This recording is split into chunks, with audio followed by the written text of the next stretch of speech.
afternoon, the Atlanta Braves hosting the Cincinnati Reds. Jose Rio pitching to Deion Sanders in a scoreless game in the first inning. Sanders triples. He's driven in by a sac fly. It was 1-0 Atlanta in the first, and it was tied 1-1 after the early innings.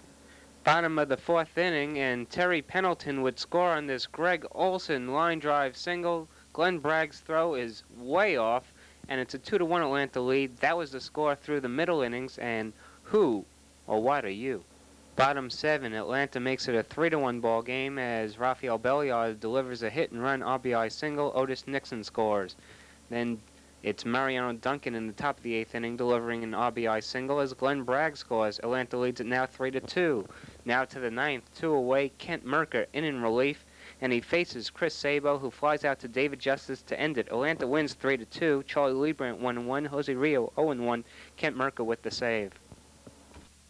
Gruber and the Toronto Blue Jays in Milwaukee on Sunday afternoon to take on the Brewers. We pick it up in the top of the first inning with no score. Joe Carter hits a pop down the right field line in foul territory. Franklin Stubbs makes the catch, and Devon White tags from third base. He scores. It's a close play at home, but the ump calls him safe, and Toronto led 1-0. Then later in the top of the first inning, Pat Tabler grounds a single up the middle, scoring Roberto Alomar from second base. The Blue Jays led 2-0. Toronto picked up one more run in the top of the first inning and led 3-0.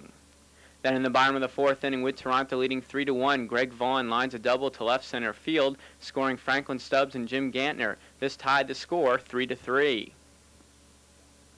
Then in the top of the fifth inning, Joe Carter would give Toronto the lead. He will belt a solo home run to left center field. This is his second home run of the year, and this made the score 4-3 Toronto.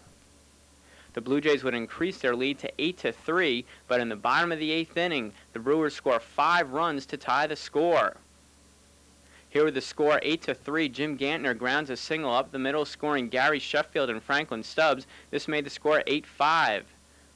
Milwaukee scored 3 more runs in the bottom of the eighth inning to tie the score 8-8, and the game went into extra innings. Then in the bottom of the 10th inning with 1 out, Robin Yount hits a 3-run home run to left center field to win the game. This is his 3rd home run of the year. It came with 1 out, and the Milwaukee Brewers defeat the Toronto Blue Jays 11-8 in 10 innings.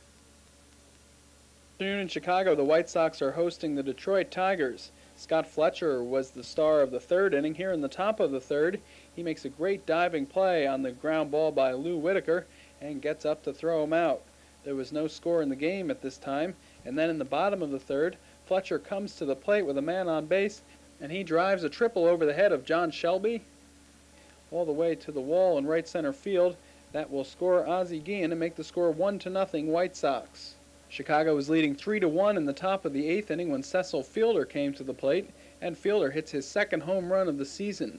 This is a 2-run shot deep to left field. Lou Whitaker comes in to score, making the score 3-3. That gives Fielder a league-leading 12 RBIs this year.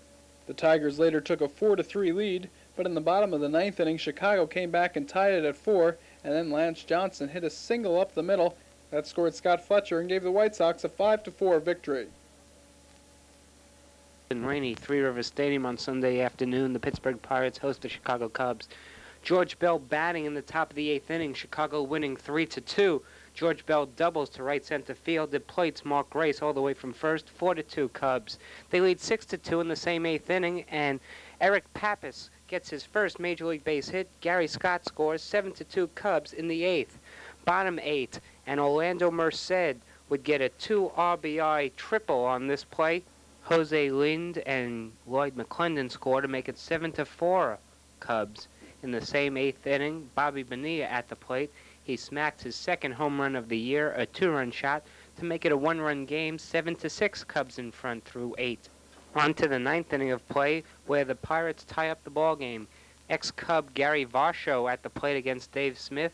Varsho singles to right field, and Jeff King scores on the play. It's a 7-all tie. Andre Dawson batting in the 11th. The Cubs have taken an 8-7 lead. And Andre Dawson, you would think, ices things with a home run, a grand slam. Andre Dawson puts the Cubs in front 12-7 through 10.5 innings. But it's 12-10 in the 11th when Barry Bonds drives in Jay Bell to make it 12-11, Bucks trailing. Don Slott follows with a single, 1 hop off the wall that scores 2. Barry Bonds and Bobby Bonilla, And believe it or not, 13-12, Pittsburgh, they score